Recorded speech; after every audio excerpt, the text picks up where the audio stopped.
Abduction by Peg Carrot, Chapter 11.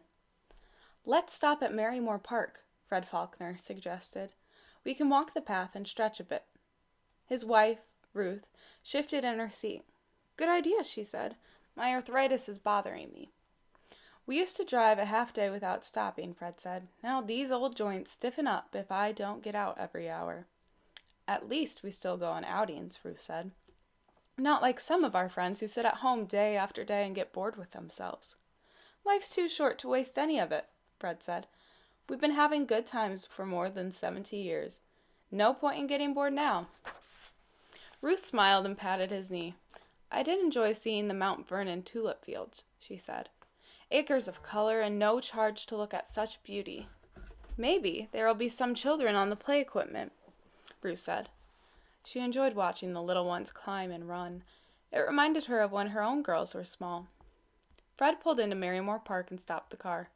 After putting $1 in the parking fee box, he and Ruth both stretched and headed toward the restrooms. When Ruth came out, Fred was waiting for her. "Come see what I found," he said. Ruth followed her husband to a sign at the side of the restrooms.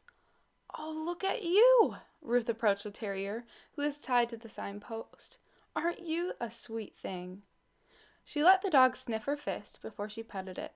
The dog wagged his tail and licked Ruth's fingers. Ruth looked around. No children climbed the slide. No parents pushed the swings.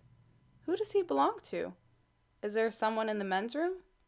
"There's nobody else here," Fred said. "We're the only car in the lot." "Someone drove off and forgot their dog?" Ruth said. "How could they?" "Maybe somebody was walking him and the dog got tired, so they left him here while they finished their walk." "I'd be afraid someone would take him." "Maybe the owner wanted to get rid of him. Maybe he's been abandoned." "No! Who would do such a thing?" She patted the dog's head. "He isn't wearing a collar," she said. "No license, no ID tag." "No way to contact the owner," Fred said. "I can't believe anyone would purposely leave a darling dog like this," Ruth said. "Let's stay here with him for a while until they come back." "He looks like an old-timer," Fred said. "He'd probably like to walk around a bit, but the same as we did. No telling how long he's been sitting here." He untied the leash from the post, and the dog walked around the path beside him. The tail never stopped wagging. "We still have half a sandwich left from our lunch," Ruth said. "I'll get it."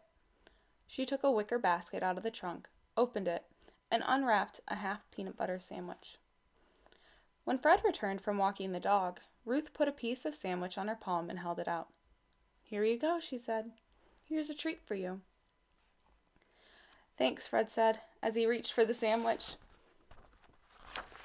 "Not you, the dog." The dog took it eagerly, smacking his jaws as the peanut butter stuck to the roof of his mouth. Ruth broke the rest of the sandwich in pieces, and the dog gobbled all of them. He nudged her hand, hoping for more. "He's starving," Ruth said. "He probably hasn't eaten for days." "He isn't starving," Fred said as he ran his hands down the dog's sides, digging his fingers through the thick fur. "I can't feel his ribs. He's clean, and he's been brushed recently, and his nails are trimmed. He's been neutered, too. Someone has taken good care of this dog." "Not good enough." "Now, Ruthie, you mustn't jump to conclusions. His people will probably drive up any minute with an explanation." "I wonder what his name is," Ruth said.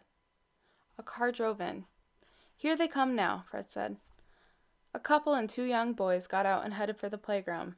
The boys raced ahead of their parents. None of them paid any attention to Ruth and Fred, or to the dog. "Must not be their dog," Fred said. Ruth heard music and looked down the path. Three teenage boys with a boombox glided past on rollerblades. They glanced at the dog but didn't stop. A van arrived next, followed by a car, pulling a trailer loaded with bicycles. The couple in the van got out to walk. The others rode off on their bikes. None of them showed any interest in the dog. 45 minutes and many a passerby later, Ruth said, "We've waited long enough. If this dog was left here accidentally, he would have been missed by now."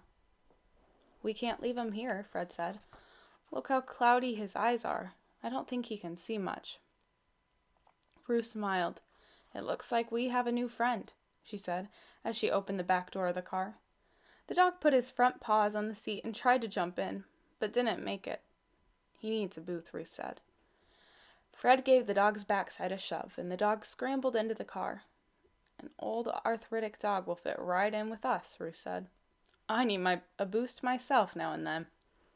We should leave a note on the signpost, Fred said, in case someone comes looking for him. Humph, Ruth said. Anyone who would go off and leave a wonderful dog like this tied to a post doesn't deserve to get him back. Now, Ruthie, the dog might belong to a family and one of the kids tied the dog there, and the parents won't know he isn't with them until they get home. They could be frantic, worrying about what happened to him. Oh, all right, Ruth said. She rummaged in her purse for some paper and fished out a grocery receipt. She wrote on the back, found, dog. Call 425-555-3268. Shouldn't we say he's black and white? Fred asked, an old terrier with cloudy eyes. Absolutely not. If someone calls, they'll have to describe him. I'm not giving this dog to just anybody. Fred took the receipt to the signpost where he'd found the dog, but there was no way to attach it. He went back to the car. Do you have any tape? He asked. No. What about a pin? Ruth dug in her purse some more and finally came up with a small sewing kit with a needle in it. Fred put the needle through the receipt and then jabbed it into the wooden signpost. Such flimsy paper won't last 10 minutes if there's rain or wind, he said, as he got back in the car. But it's the best we can do. I've decided to name him Monty, Ruth said. We'll need to stop on the way home to buy a collar and some dog food. I think we still have Max's ball. It's been a while since we had a dog to walk, Fred said. Remember how Max always woke us up early? It'll be good for us to have a dog again. We'll go out for walks every day, whether we feel like it or not. Monty will keep us limber. The best arthritis medicine in the world is a dog. Fred smiled at his wife. Rescuing a dog sure beats sitting around getting bored with ourselves, he said. You bet it does. It was nearly 6:30 by the time they arrived home with their purchases. Ruth folded an old blue blanket for a dog bed. Fred filled a cereal bowl with dog food and another with water. Monty slurped the water enthusiastically, spilling some on the floor. Do you want to sit and watch the local news? Fred asked, as Monty sniffed all around the house. No, Ruth said. I'm going to heat up some soup for us, and then I want to walk Monty around the outside of our house before it gets dark. If he ever got out by mistake, I want to be sure he knows which house is his. I'll walk with you, Fred said. There's never any good news anyway. It's always murder and arson and missing children. Then why do you watch? Maybe I won't anymore. Maybe I'll walk Monty before dinner every night. The good news today, Ruth said, is that we got a dog.